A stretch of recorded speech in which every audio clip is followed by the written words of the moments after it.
सद्गुरु साईनाथ महाराज की जय, सद्गुरु भरद्वाज महाराज की जय, सद्गुरु पूर्णानंद महाराज की जय.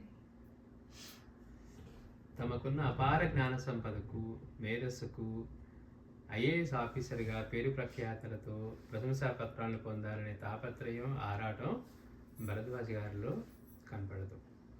మామూలుగా మనకైతే పైకి వెళ్ళాలి, బాగా చదువుకోవాలి, పెద్ద ఉద్యోగాలు రావాలి, ప్రశంసా పత్రాలు, అప్రిసియేషన్. ఆయన వాటిని తృణప్రాయంగా వదిలేశారు. మహాత్ముల పాదధూళితో పునీతమై మాస్టర్ గారు బాబా దగ్గర అనుభవం పొందిన తర్వాత కూడా మళ్ళీ బాబా నిన్ను ప్రత్యక్షంగా చూడలేకపోయాను, ఇందరు మహనీయుల రూపంలో నువ్వే ఉన్నావు కాబట్టి వాళ్ళ దర్శనం కావాలి అని ప్రార్థన చేసి మహాత్ముల పాదధూళితో పునీతమై సాటి వారిని అలా చేయడంలోనే వారి జీవితాన్ని గడిపిన భరద్వాజ్ గారిని మహాత్ములు, అవధూతలు, సిద్ధపురుషులు నిండుగా మెండుగా ఆశీర్వదించి తమందరి వారసుడిగా ఎలా గుర్తించారో, గుర్తించి హక్కులు చేర్చుకున్నారో, చేర్చుకొని దీవించారో, దీవించి మన మధ్యకి పంపారో. అంటే చూడండి, అసలు మామూలుగా ఎవరికి వాళ్ళకి మనకి మన లక్ష్యం కానీ మన టార్గెట్ కానీ ఒకవేళ ఆత్మ సాక్షాత్కారం లక్ష్యమైనా కానీ కామ్గా ఉండొచ్చు. కానీ మాస్టర్ గారు మళ్ళీ మనందరికీ ఎక్కడ దారి తప్పకుండా ఉంటే సాంప్రదాయాన్ని మనకి వేరే వాళ్ళని ఆశ్రయించకుండా మనం ఉన్న చోటే దాన్ని పొందాలని ఆయన అంత తాపత్రయపడి మా బాబా మనం ఈరోజు బాబా చేతులు గ్రంథం ఇస్తే చదువుకోవడానికే కష్టపడుతున్నాం. వారికి అనుభవాలు పొంది అలాంటి స్థితి పొందిన తర్వాత కూడా ఇంకా లీలా సేకరణకి మాస్టర్ టికెట్లు కూడా రిజర్వ్ చేసుకోకుండా రైల్లో ప్రయాణం. సీటు దొరికిద్దా లేదా జనరల్ బోగిలో అట. ఆయన ఒకసారి ఆ డోర్ దగ్గర కూర్చొని నిద్రకి తూలిపోతుంటే ఎక్కడ కింద పడిపోతానని ఆ డోర్కి హ్యాండ్ ఉంటుంది కదా, దానికి అటు ఇటు కట్టుకొని దాన్ని కూర్చునేవారట మెట్ల మీద. అంటే మనకి ఆయన అంత కష్టపడి మనందరం తరించాలని ఇచ్చినా కానీ మన మీద మనకి చేద్దామని ఈసారి చేద్దాం, వచ్చేవారం చేద్దాం, 10 సార్లు చేసాం ఇంకా ఏం కాలేదు కదా చేద్దామని అనిపిస్తుంది మనకి. ఆయనేమో మనలాంటి వాళ్ళందరూ తరించాలి, తప్పుదారి పట్టకూడదు, ఎక్కడా మనం దొంగ గురువులకు బారిన పడకూడదు అనే కాకుండా దత్త సాంప్రదాయం తెలిసి మనకి మహాత్ముల్ని అవధూతల దర్శనం పొందాలి, వాళ్ళ అనుగ్రహం పొందాలంటే ఏకైక మార్గమైన గురు చరిత్ర, సాయినాథుని చరిత్ర మనకి పారాయణ విధానాన్ని వాటిని అందించి మనం కూడా అట్లాంటి మహాత్ముని దర్శించాలని వారి పడిన తపన చూస్తే, అంటే వారి అవతార కార్యం అనొచ్చు, అయినప్పటికీ కూడా మనం వారి పడిన తపన చూస్తే మనలాగా ఎలాంటివి ఆశించకుండా కంఫర్ట్స్ ఉన్నాయా, కన్వీనియన్సెస్ ఉన్నాయా, వారికి ఉన్న స్థాయికి వారు మాట్లాడితే ఎదురోడు మాట్లాడటానికి ఉండదు అలాంటి స్థాయి అయినా కూడా ఎంత మనం బాబా దగ్గర చూస్తాం అన్నీ ఉండి ఆయన ఎంత నిరాడంబరంగా ఎంత సాధు జీవనం గడిపారు. మాస్టర్ గారు కూడా మళ్ళీ ఆయన ప్రతిబింబమే అన్నట్లుగానే కనపడుతుంది మనకి. ఆయన ఎక్కడ తరించాలనుకున్నారంటే మహాత్ముల పాదధూళిలో అట. మహాత్ముల పాదధూళిలో పునీతమై సాటి వారిని కూడా అలా చేయాలని. అందుకని మిగిలిన మహాత్ములందరూ వారిని ఎంతగా ప్రశంసించారు, తర్వాత ఆశీర్వదించారు, ఆశీర్వదించి మన మధ్యకి పంపించారు. భరద్వాజ గారిని లాయర్ సిహెచ్ వెంకటకృష్ణ గారికి పరిచయం చేస్తూ జిడెల్ముడమ్మ అంటే శ్రీ అనసూయాదేవి అమ్మ మనం జిడెల్ముడమ్మ అంటాం, యాక్చువల్గా అమ్మ పేరు అనసూయాదేవి. అమ్మ అంటుందండి, ఇతని పేరు భరద్వాజ, బాగా చదువుకున్నవాడు, చాలా మంచివాడు, నీవు ఇతనితో స్నేహం చేయరాదంటరా అన్నారు. మాస్టర్ గారిని పరిచయం చేస్తూ అతనికి మాస్టర్ గారికి చెప్తుందంట, ఇతని పేరు భరద్వాజ, బాగా చదువుకున్నవాడు, చాలా మంచివాడు, నీవు అతనితో స్నేహం చేయరాదంటరా అన్నారు. అప్పుడు మాస్టర్ గారి వయసు 25 సంవత్సరాలు. అంటే అసలు జిల్లెండిపూడి అమ్మ దగ్గర ప్రత్యేకమైన ప్లేస్ అనమాట మాస్టర్ గారికి. ఎంతగా అంటే జిల్లెండిపూడి అమ్మగారి దగ్గర ఆవిడ హైమవతి దగ్గర అట్లానే. అంటే మాస్టర్ గారి బిడ్డలాంటి హైమ ఆవిడ వెళ్ళిపోయిన తర్వాత దేహత్యాగం చేసిన తర్వాత అమ్మ జిల్లెండిపూడి అమ్మతో మాస్టర్ గారు కారులో వస్తుంటే నువ్వు నా దగ్గర ఉండిపోరాదా అని మాస్టర్ గారిని అడిగారట. చూడండి, అందరూ అమ్మ దర్శనం అయితే చాలనుకుంటూ ఉంటే మాస్టర్ గారిని అమ్మ అడుగుతూ ఉందట, నీలో నేను రేమని చూసుకుంటున్నాను అంటే నేను అంతగా ఇది చేసింది, పైగా కానీ మాస్టర్ గారికి అమ్మ దగ్గర వచ్చే ఆ విశేషమైన ఇవంతా కూడా జనాలు తట్టుకోలేకపోయారు. ఆయన ఎంత కష్టపడుతున్నారు, ఎంత సౌమ్యంగా ఉన్నారు, ఆయన హృదయం ఎలాంటిది వాళ్ళకెవరికీ తెలీదు. ఇప్పుడు మనం మంచి పని చేయడం కాదు, వాళ్ళది పవిత్రమైన హృదయం మాస్టర్ గారు లాంటి వాళ్ళది. అవన్నీ గుర్తించుకున్న పోటీతత్వం ఇవన్నీ. కానీ అమ్మ స్వయంగా అడగటం, అమ్మ నేనుంటానని మాస్టర్ గారు అనట్లా ఇక్కడ. అమ్మే స్వయంగా నువ్వే ఇక్కడ ఉండిపో, నేను నీ లేదు. పోనీ ఆవిడ సామాన్య స్థాయిగా అంటే స్వామీజీ అందరి వారు సాక్షాత్ వాడు భువనేశ్వరి రాజరాజేశ్వరి అంటూ అన్నారు. అంటే మహాత్ములు ఎంతగా మనకి మాస్టర్ గారు కనపడేది అదే. అన్ని పరిమితుల్ని దాటిన ప్రాపంచిక స్థాయిలన్నింటినీ దాన్ని అవధూతల్ని సైతం ఆయన కట్టిపట్టేసేసారు. చీరాల స్వామి దగ్గరికి వెళ్తే ఆయన అంతే, నమస్కారం చేసుకొని కొంచెంసేపు కూర్చొని మాస్టర్ గారు మళ్ళీ ఒంగోలుకి బయలుదేరుతూ ఉంటే అట్లా కొంచెం ముందు కూడా అడిగేవారంట వాళ్ళతోటి, ఆ ఎర్రస్వామి ఎప్పుడు వస్తాడు అయ్యామండి, ఆయనకి ఇంకా చాలా పనులు ఉన్నాయి కదా, వస్తారులే అంటే. అసలు మహాత్ములు కట్టిపెట్టి వేయడం మనకు అర్థం కాదు. ఆయనేమో చీరాల స్వామి దగ్గరికి వెళ్తూ ఉంటే ప్రపంచమంతా ఒక ఎత్తు, ఆయన ఒక్కడే ఒకటే, ఆయన నా తండ్రి అనిపించేదట. ఎంత ఆశ్చర్యంగా ఉంటుందో. ఈయనంటాం వేరు. అప్పటికే మాస్టర్ గారు పరిచయం కాకముందే ఆయన అవతృప్తి స్థితిలో ఉండి వర్షం పడుతుందా, ఎండలో ఉన్నారా, బురదలో కూర్చున్నారా, వీధరుగులు ఉన్నారా, తింటున్నారా, తినట్లేదా అని అలాంటి స్థాయిలో ఉన్న వారిని సైతం మళ్ళీ ఆయన ఎప్పుడు వస్తారని ఆయన కోసం ఎదురు చూసేట్టు, సమాధి చెందపోయేటప్పుడు మళ్ళీ మాస్టర్ గారిని రప్పించుకోవటం చూసినా కానీ, పాగల్పడే గురువు గారు చూసినా కానీ, పాగల్పడే గురువు గారి దగ్గర కూడా అంతే. అంటే అసలు మనకి ఎంత ఆశ్చర్యంగా ఉంటుందో వాళ్ళ దర్శనం మొదటిసారి వెళ్ళిన సందర్భాల్లోనూ, మాస్టర్ గారు అడిగే విధానంలోనూ అసలు మనకి మాస్టర్ గారికి భయమే ఉండదేమో అనిపించేట్లుగా ఉంటుంది. మనం రాకటి బాబా దగ్గర అదే చూస్తాం. ఎవరైనా సరే పూర్ణానందుడైనా తిరిగి తన తావుకు వెళ్ళిపోవాల్సిందే. చూస్తున్నాం కదా, శివ భవనవా, శివ మంచిది అంటే వెళ్ళిపోవాలి. అట్లాంటి మాస్టర్ గారు మాత్రం మళ్ళీ అక్కడ కూడా బాబాని ప్రార్థిస్తూ అక్కడే ఉండాలి అని అసలు ఎన్ని రకాలుగా ఆయన ప్రశ్నించిన విధానం, పైగా రాకడి బాబా దగ్గర నుంచి వారు పొందిన అనుగ్రహం అసలు ఎంత అద్భుతం అనిపిస్తుందంటే మహాత్ములతో సైతం అట్లాంటి ఇవన్నీ మనం ఎవరి దగ్గర చూడం, ఇంతమంది మహాత్ముల దగ్గర.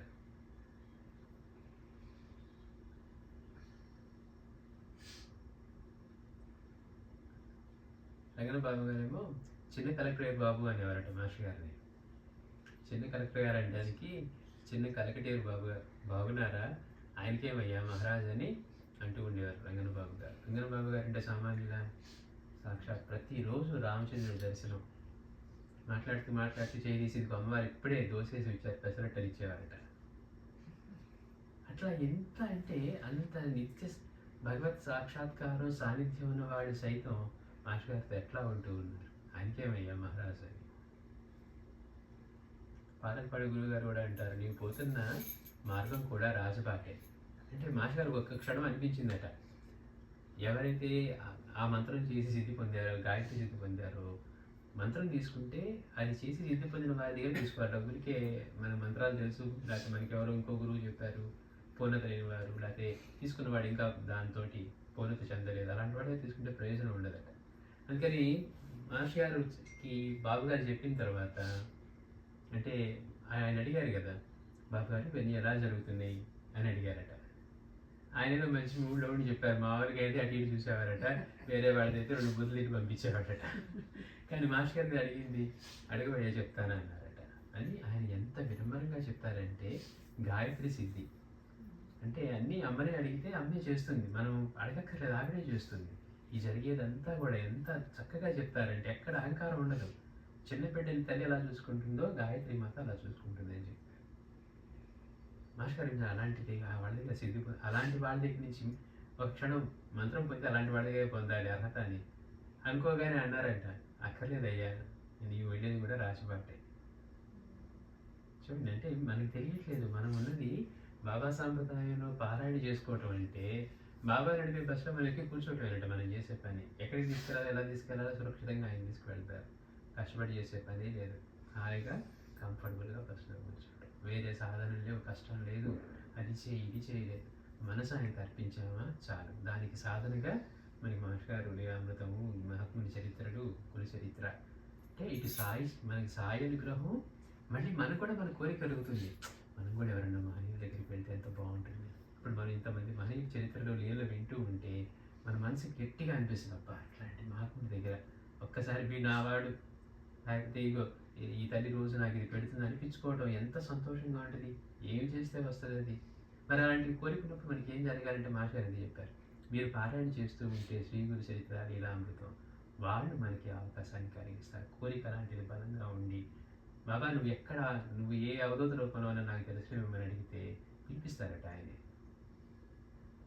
చూడండి, ఇప్పుడు స్వామీజీ దగ్గరికి వెళ్ళిన మొదట ఏం మాట మాట్లాడారు, మనం బాబా వారికి కలిసామన్నారు.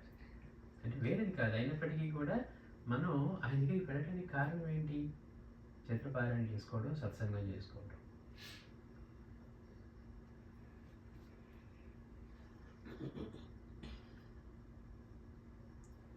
తణుకు సమీపంలో ఉండే సిద్ధ పురుషులు శ్రీ శ్రీ శ్రీ సుధీంద్ర బాబు గారు ఇప్పుడున్న కాలానికి ఎదురెదుతున్నారయ్యా, ఆయన ఆచార్య పదవికి అర్హులు అన్నారు.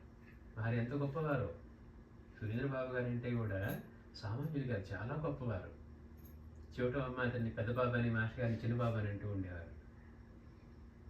అసలు ఆయన గుర్తుపట్టడం కూడా కష్టమట. వెళ్ళిన వాళ్ళు ఇంట్లోకి వెళ్ళి ఆయన బయటకు వస్తే సుధీర్ బాబు గారు ఉన్నారా అని అడిగితే లేరు అని చెప్పేవారు. అంటే ఆయనే, కానీ రూపం గుర్తుపట్టేట్టుగా మారుతూ ఉండేదట. అట్లా ఎవరన్నా వెళ్ళి దర్శించాలంటే మామూలుగా పెట్టేవాళ్ళంటే, అదే మాస్టర్ గారి నుంచి బ్లెస్సింగ్స్ ఉండి వెళ్ళి దర్శనం చేసుకోవాలంటే వాళ్ళకి మళ్ళీ ఎలాంటి ఇబ్బందులు ఉండదు. అంటే మహాత్ముల యొక్క అనుగ్రహం ఉన్నప్పుడు మనం వేరే మహాత్ముల దగ్గరికి వెళ్ళినా ఈయనే అక్కడ ఉండి పనికి అనుగ్రహిస్తారనమాట. అట్లా బాబు గారు కూడా అంటూ ఉన్నారు చూడండి, ఆయన కాలానికి ఎదురెదుతున్నారు, ఆచార్య పదవికి అర్హులు. ఆచార్యుడు అంటే ఊరికే చదువుకొని చెప్పేవారు కాదట. పశుప్రాయంగా ఉన్న జీవితాల్లో, మనలాంటి జీవితాల్లో, తిండి నిద్ర పిల్లలు ఇలాంటి జీవితాల్లో ఆధ్యాత్మిక వైపు అట్లాంటిది ఒకటి ఉందని ఆలోచన కలిగించి ప్రేరేపించి దాన్ని పొందేట్టు చేయడానికి మనల్ని నడిపే వారు ఎవరైతే ఉన్నారో వారు ఆచార్యులు అంట.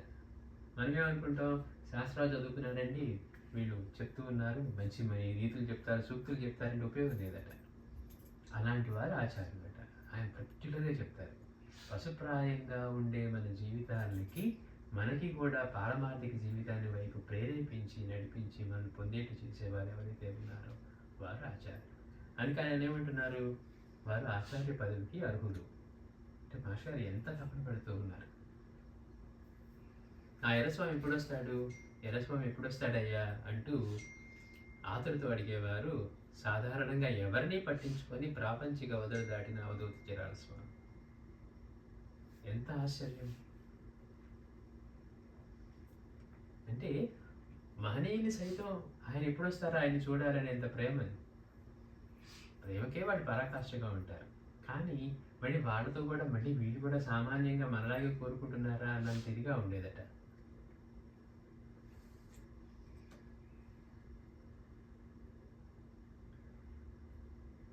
శ్రీ రాధాకృష్ణ గారికి సాధురూపంలో వచ్చిన సాయి శ్రీమతి సుభద్ర గారితో మాస్టర్ గారి గురించి, వాడు నా కొడుకుతో సమానం, మన లీలామృతంలో చూస్తాం. మాస్టర్ గారు ఆ విద్యానగర్లో ఉన్నప్పుడు ఆయనతోటి లెక్చరర్గా పనిచేసిన రాధాకృష్ణ వీడు వెళ్ళినప్పుడు ఒక ఫకీర్ వారింటికి వస్తారు. వచ్చి అప్పుడు చెప్తారు, వాడు నా బిడ్డ వంటి వాడు, నేను వచ్చానని చెప్పు అని అంటారు. నా కొడుకుతో సమానం అని చెప్పారు.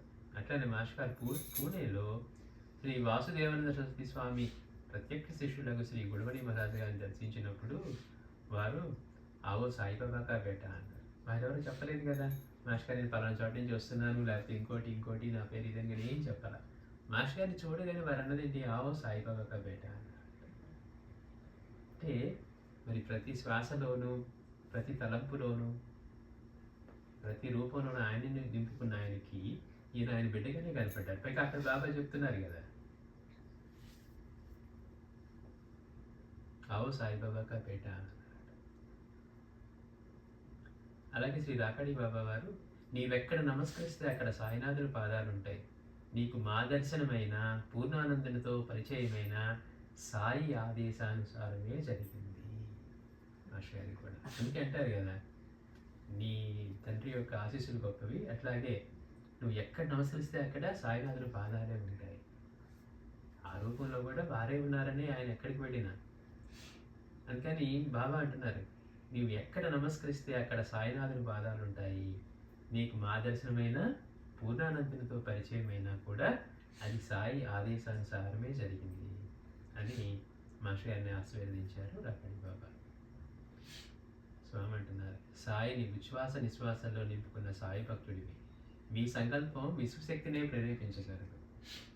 అంటే చూడండి, అసలు సాధ్యమవుతుందా? ప్రతి శ్వాస నిశ్వాసంలో కూడా ఆయన సాయిని నింపుకున్నారట. అది ఎవరు కన్ఫర్మ్ చేస్తున్నారు? పూర్ణానంద స్వామి. స్వామి మీ ఆశీస్సులు కావాలి మందిరం నిర్మించడానికి, మీ అనుగ్రహం అంటే దానికి ఎంతటి వారి అనుగ్రహమైన అక్కర్లేదు అని మాస్టర్ గారి గురించి ఆయన చెప్తూ ఉన్నారు. సాయిని విశ్వాస నిశ్వాసంలో నింపుకున్న భక్తుడివి, సాయి భక్తుడివి, మీ సంకల్పం మీరు సంకల్పిస్తే విశ్వశక్తినే ప్రేరేపించగలరు అని అది విధిగా సఫలం అవ్వాల్సిందే అని శ్రీ పూర్ణానంద స్వామి మాస్టర్ గారికి రాసిన ఉత్తరాల్లో పేర్కొంటారు. ప్రజల్లో ధర్మం నెలకొల్పాలి, ప్రస్తుతం నీవు నేను చేస్తున్న పని అదే అంటారు శ్రీ అఖండానంద సరస్వతి స్వామి. ఆయన కృష్ణ సాక్షాత్కారం పొందినవారు. కాకపోతే ఒక విధంగా మాస్టర్ గారు ఆ డౌట్ రేకెత్తించిన వారు కూడా అదే. ఆత్మజ్ఞానానికి ప్రత్యక్ష గురువు ఉండాలి, మిగిలిన వాళ్ళు మనకి కోరికలు కష్టాలు తీర్చగలరు కానీ అన్నందుకు ఈయన ఇప్పుడు ఎట్లా గురువు అని మాస్టర్ గారు పూణే వెళ్ళటం, వాసన సంస్కృతికి వెళ్ళటం, ఆ తర్వాత గురు చేతులు వచ్చి పారాయణ చేసిన తర్వాత మళ్ళీ బాబా స్వప్నదర్శనం ఇచ్చి మాస్టర్ గారిని అంటున్నారు, గురువు లేదని బాధపడతావే నేనున్నాను అని 3 సార్లు ఆయన ఆశీర్వదించి గౌరవించుకున్నారంట మాస్టర్ గారిని. మాస్టర్ గారు కూడా చూడండి, మాస్టర్ గారికి సైతం శ్రీ గురు చరిత్ర పారాయణ చేసిన తర్వాత మళ్ళీ సాయి స్వప్నదర్శనం ఇచ్చి నీ గురువు నేనున్నాను కదా అని చెప్తూ ఉన్నారు. మరి మనకి కూడా అదే కదా మార్గం. చివట అమ్మ అంటున్నారంట, బాబు రాక చాలా గొప్ప విషయం. చిన్నబాబు అనేవారు. మాస్టర్ గారు మొదటిసారి దర్శనానికి వెళ్తున్నప్పుడు అమ్మే ఎదురొచ్చిందట. అమ్మే ఎదురొచ్చి మాస్టర్ గారికి సాష్టాంగ నమస్కారం చేశారు రోడ్డు మీద. చూడండి, ఆశ్చర్యపోతారు. మాస్టర్ గారు అమ్మ దగ్గరికి వెళ్తున్నారు, మాస్టర్ గారు వెళ్ళి దర్శనం చేసుకోవాలి కదా, అమ్మ అక్కడ ఆగలేదు. మాస్టర్ గారు వస్తున్నారని తెలిసి ఆవిడకి ఎట్లాంటి స్థితి ఉండేది, విద్యానగర్లో ఏం జరుగుతుంది, విద్యానగర్ మందిరంలో ఇప్పుడు ఏం చేస్తున్నారు, లైవ్ టెలికాస్ట్ లాగా చెప్తూ ఉండేవారట. అట్లాంటి స్థితి. మాస్టర్ గారు వస్తున్నారంటే ఆవిడే ఎదురు వెళ్ళి మాస్టర్ గారికి సాష్టాంగ నమస్కారం చేశారట. బాబు రాక చాలా గొప్ప విషయం అంటూ శ్రీ చివటమ్మ మాస్టర్ గారు పాదాలు తాకారు. శ్రీ భగవాన్ వెంకటేశ్వర స్వామి కూడా ఆయన గొప్పవాడయ్యా అన్నారు. అట్లాగే నాగమూర్తి స్వామి ఆయన చల్లని కుండ అంటూ ఆయన చుట్టూ దొంగలు చేరారు. తమను దర్శించి వచ్చిన మాస్టర్ గారి భక్త బృందంతో ఆయనేమో చల్లని కుండ, ఆయన చుట్టూ అందరూ దొంగలు చేశారు. అంటే ఏ అవధుని తీసుకున్నా, ఏ మహాత్ముని తీసుకున్నా ఎంత ప్రేమను కురిపించేవారు మాస్టర్ గారి మీద, ఎంతగా ప్రశంసించేవారు చూస్తే ఇంతమంది మహాత్ముల చేత. చూడండి, ఎవరో ఒకళ్ళిద్దరిని సరే ఇప్పుడు చిరాస్వామి ఇలా అన్నారు, వాడికి అనుబంధం ఎక్కువ ఉంది అనుకుందాం, అదే మాట పాలపడ్డ గురువు గారు అంటున్నారు, అదే మాట వెంకటేశ్వరం అంటున్నారు. లేకపోతే ఇక మిగిలిన ఏ మహాత్ములు తీసుకున్నా కూడా అట్లానే కల్లూరు అవతల శ్రీ రామిరెడ్డి తాత ఆయన చాలా గొప్పోడయ్యా, జ్ఞానం తెలిసినోడు అంటారు.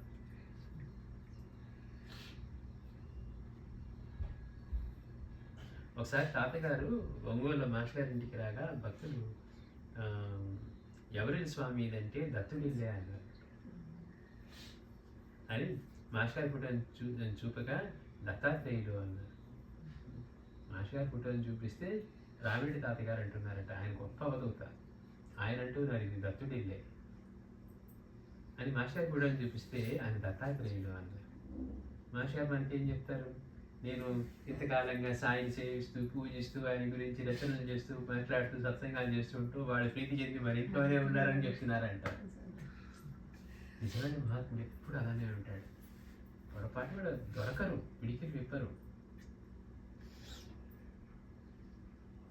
అంటే మనకి మాస్టర్ చెప్పినట్టు బాబా కూడా ఎప్పుడో ఎవరితోనో ఒక్కసారి నేనే దైవం అన్నారే తప్పించి ఎప్పుడైనా అలా మాలి నేను భగవంతుడి బానిసను. అప్పటికి పిల్లవాడు అడుగుతాడు నువ్వు సామాన్యుడు కాదు అంటాడు. చూడండి అసలు ఎట్లా ఉంటుందో, ఎంత ఆశ్చర్యంగా ఉంటుందో. వాళ్ళు అంటే ఎందుకే ఉంటుంది, మహనీయుల్ని మన వల్ల ఎక్కడ అవుతుంది, మన వాళ్ళు ఏం చూస్తారు, ఆ మాస్టర్ గారు ఏదో చెప్తారు, ఆయన కూడా ఏదో చెప్తారు, ఆయన అయితే గ్రంథం చదువుకున్నాం మనం కూడా ఏదో చెప్తాం, ఇట్లా అనుకుంటూ ఉంటాం. వారి స్థాయి మన ఊహకు అందరిది. మాస్టర్ గారి ఫోటోని చూపగానే వారు దత్తాత్రేయులు అన్నారట. ఎవరింట బస చేయడానికి రావడానికి అంగీకరించని వందల సంవత్సరాలు జీవించిన మాయి అమ్మ సేలం ఆవిడెప్పుడో ఒకసారి నీళ్ళ నుంచి బయటకు వచ్చేవారట. సముద్రం లోపల ఉండేవారట. అంత వయసు, వందల సంవత్సరాలు. ఈడరాజా వీళ్ళందరూ వాళ్ళ అక్కడ అంతా అమ్మని పూజించేవారు. ఆవిడకి చూస్తానికే మనకి ఆవిడ చేతులు వేళ్ళు అవన్నీ ఆ నీళ్ళలో చేపలు కొరికేసి, నీళ్ళలో ఉంటే నానిపోతాయి కదా, మనకి గంటసేపు నీళ్ళలో పెడితేనే చేతులు నానిపోతాయి. మరి ఆవిడ అమ్మవారు లోపలే ఉండేవాడట. చూస్తే నేను అనుకున్నట్టు అసలు వాళ్ళని చూస్తే ఇటు మహా అనిపిస్తుంది. ఆవిడ ప్రసాదం ఇస్తే తీసుకోవడానికి వెనకాడేవారట. ప్రసాదం ఇస్తే అంటే మన వాళ్ళకి ఏంటి అదే స్టైల్గా లడ్డో ఏదో ఇచ్చారనుకోండి, ఆమె చేతులు అట్లా ఉంటే ఆవిడ ప్రసాదం ఇస్తే పక్కకి వెళ్ళి పడేసిన వాళ్ళు కూడా ఉన్నారట. మన స్వామీజీ చెప్తారు, వీడు కనుక ఈ కాయ తింటే వాడి పాపం సగం పోయేదని. అలాంటి మహనీయం నుంచి ప్రసాదం వచ్చినా కానీ మనకి నిన్నదే మనం చెప్పుకున్నాం కదా, ఇప్పుడు మనకి ఎవరైనా అవధూత కనపడి రోడ్డు మీద 10 మంది ఉంటే, ఆయన పిచ్చివాడులా ఉంటే మనం వెళ్ళి సాష్టాంగ నమస్కారం చేయగలమా? పక్కన వాళ్ళు చూస్తే మనం ఏమనుకుంటారో అనే దీనిలోనే ఉంటామని తప్పించి, అంటే వాటికంటే కూడా మనం ఇట్లాంటి వాటికే ఇస్తాం. ఆవిడ 100 సంవత్సరాలు జీవించిన మాయి అమ్మగారు మాస్టర్ గారింటికి ఒంగోలు పెంచి ఆ ఆశీస్సులు అందించారు. అప్పుడు అంతే అంటారు మాస్టర్ గారు, ఇంతకాలంగా మనం సత్సంగం చేసుకోవడం వల్ల సత్సంగ ఫలితం, అందుకే అమ్మ అక్కడికి వచ్చి దిగలేని స్థితిలో ఉన్నా కానీ మళ్ళీ అవసరం అని చెప్పి దిగి అట్లా వచ్చి కొంచెంసేపు కూర్చొని వెళ్ళారు అని చెప్తారు. అలాగే శ్రీ వేణుగోపాల స్వామి కాళహస్తి అవధూత భగవాన్ సమాన్ హే భరద్వాజ అన్నారట. అట్లాగే శ్రీ మాలిక్ బాబా మాస్టర్ గారి ఫోటోని చూసి ఓ ఆంఖో మీద దేకో బాబా హై సాయి బాబా హై అన్నారట. అంటే మాస్టర్ గారి కళ్ళలోకి చూసి ఆ కళ్ళలో చూడు, అక్కడ ఉన్నది బాబా సాయిబాబా కనపడుతూ ఉన్నారు మాస్టర్ గారి కళ్ళలో అని. అలాంటి మహనీయుడిని మామూలుగా మనవాళ్ళని చూస్తే ఇదేంటండి, ఎవరైనా తెలియని వాడిని చూస్తే ఆయన మనలాంటి వాడే కదా, ఆయన పూజిస్తున్నారేంటి? మన గురుజీతో చెప్పినట్టుగా గురువుని పూజించడం అంత తేలిక కాదు. 10 మాటలు అనిపించుకోవాలి. మనకి ఇంతమంది ఉండగా, మన దేవుళ్ళు ఉండగా మళ్ళీ గురువుని ఎందుకు పూజించాలి? అది ఇప్పుడు వచ్చిన కాలంలో వాళ్ళని ఇప్పుడు ఇంకా ఎందుకు పూజించాలంటారు. భగవంతుడు మన కోసం ఎలా వస్తాడో, భూమి మీద గురువుగా వస్తాడని తెలియని వాళ్ళకి అంతటి పూర్ణ గురువు మనతో ప్రేమతో వచ్చినా కానీ మనం అనుకున్న స్థాయిలో ఆయన లేరండి. అంటే హోదాకి వాటికి ఆయన ఏమో నిరాడంబరంగా ఉంటాడు, భిక్ష చేసుకుంటాడు, తిన్నా తినపోయినా పట్టించుకోడు.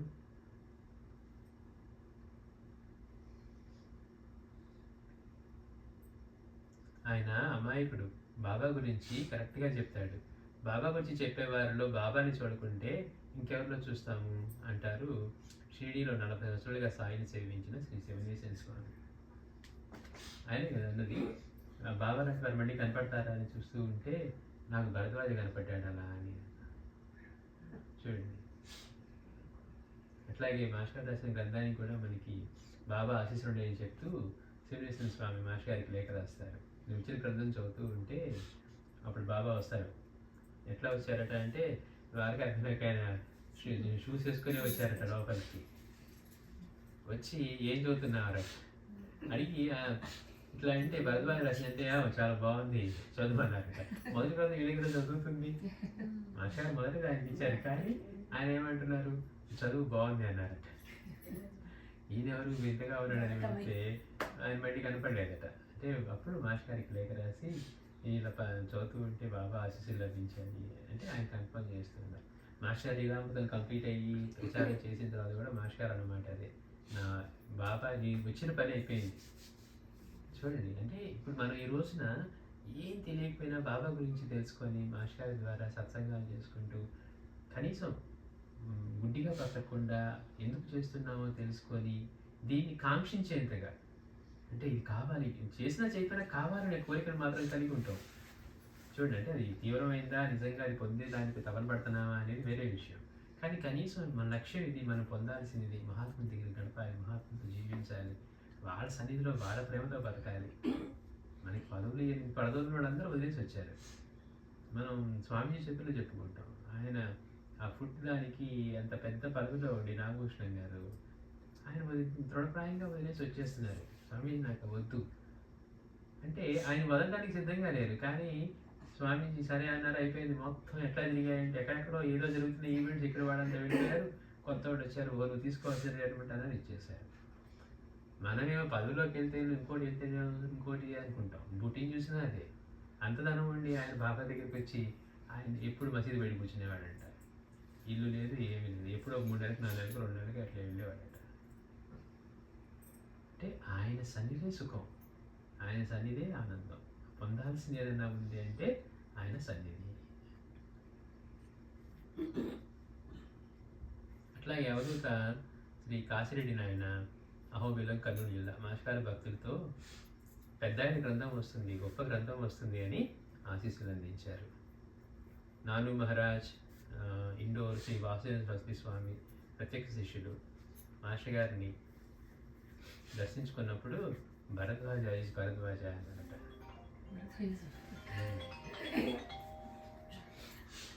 సిద్ధపురుషులు శ్రీ రామచంద్ర కుమార్ గారు, ఈయన అరుణాచలంలో ఉంటారు. శ్రీ సిద్ధపురుషులు శ్రీ రామచంద్ర కుమార్ గారు అరుణాచలం నెల్లూరు నుండి వెళ్ళిన భక్తులు మాస్టర్ గారి విషయం ప్రస్తావించగానే ఓ భరద్వాజ ఒంగోలు అని అన్నారు. దత్త సాక్షాత్కారం పొందిన చందుబోలు శ్రీ రాఘవనారాయణ శాస్త్రి గారు శ్రీ గురు చిత్రుడు రాసిన మీకు ఆశీస్సులు అందించగల వారెవరు అని ఆయన మనం చెప్పుకున్నాం. ఆయన తాడేపల్లి శాస్త్రి గారు అంటారు. ఆయన ఎట్లా అంటే బాల త్రిపుర సుందరి చిన్న బిడ్డ రూపంలో, చిన్న పాప రూపంలో వారింట్లోనే నడియాడుతూ ఉండేది. ఆయన కూడా శ్రీచక్రంలోని ఒక పరివార దేవత. ఆయన భూమి మీదకి వచ్చారు. చంద్రశేఖర శాస్త్రి స్వామితోటి బాగా ఆయన మిత్రుడిలా అంటే సోదరుడిలాగా ఉండేవారట. చూస్తానికి ఎంత ఆశ్చర్యపడుతుందంటే మళ్ళీ వాడేంటి ఇంత గొప్ప ఆయన చంద్రశేఖర శాస్త్రి గారు మళ్ళీ ఏదో పేదరికం అనిపిస్తున్నట్టుగా ఉంటుంది చూస్తానికి. సమయానికి రావాల్సిందనంట, ఆ సమయానికి వచ్చేసి అంటే ఎట్లా ఉంటుంది చూడండి. నమ్ముకొని సేవించేవాడు. ఇంట్లో వాళ్ళకి గాజులు వేస్తూ ఉంటే గాజులు వేసిన వాడి తర్వాత లెక్క చెప్తే ఇంకొకరికి ఎక్కువ వేసినట్టుగా చెప్తున్నాడు. అదేంటయ్యా ముందు ఇంతమంది కదా అంటే లేదండి ఇంతమందికి వేసాను అంటే అనుమానం లోపలికి వెళ్ళి చూస్తే పూజా మందిరంలో అమ్మవారి పటం ముందు ఉన్నాయంట. అంటే సాధ్యమేనా ఇట్లాంటివి? మనమేమో వేరేవన్నీ చూస్తున్నాం, ప్రపంచంలో సుఖాలు కన్వీనియన్స్ చూస్తున్నాం. అసలు మహాత్ములు దేవతలు ఎక్కడ ఉంటారనుకునేవాళ్ళు మధ్యలో ఉండటానికి, మానవ రూపంలో ఉండటానికి అసలు సాధ్యమేనా? అట్లాంటి వారు ఆయన అంటున్నారట మాస్టర్ గారికి, దత్త సాక్షాత్కారం పొందిన చంద్రబోలు శ్రీ రాఘవనారాయణ శాస్త్రి గారు గురు చరిత్ర రాసిన మీకు ఆశీస్సులు అందించగల వారెవరు అన్నారు. రామ సాక్షాత్కారం పొందిన శ్రీ రామశరణ్ గారు యాజలి మాస్టర్ గారిని గొప్ప ఆధ్యాత్మికవేత్త అని ప్రశంసించారు. అంటే అక్కడ ఆ కాలంలో ఉన్న మహనీయులందరూ చూడండి. తర్వాత కూడా గులాబ్ బాబా వాళ్ళందరూ వచ్చి మళ్ళీ మాస్టర్ గారి సమాధిని దర్శించారు. మాస్టర్ గారి సమాధి దగ్గర దర్శనం చేసుకున్న వాళ్ళు కూడా ఉన్నారనమాట. గులాబ్ బాబా అంటే సామాన్యుడా? ఎట్లా వీళ్ళందరూ మాస్టర్ గారిని ఇంతగా ప్రశంసించారు. అందుకే మాస్టర్ గారు మహాత్ముల ముద్దు పెట్టాడు. ఇంతమంది మహాత్ములకైనా ముద్దు పెట్టాడు అనమాట. అందుకే మాస్టర్ గారు కూడా వాళ్ళందరినీ తండ్రితోనే చూస్తారు, తండ్రి సమానంగానే. బాబు గారి దగ్గర అట్లానే ఉన్నారు, చీరాల స్వామి దగ్గర అట్లానే ఉన్నారు. ఎవరి దగ్గరైనా మనం చూస్తూ ఉంటే ఆశ్చర్యంగా ఉంటుంది. స్వామీజీని కూడా అట్లానే అనేవారట. అందుకే ఆయన లేఖల్లో కూడా బిడ్డగానే సంబోధించేవారట.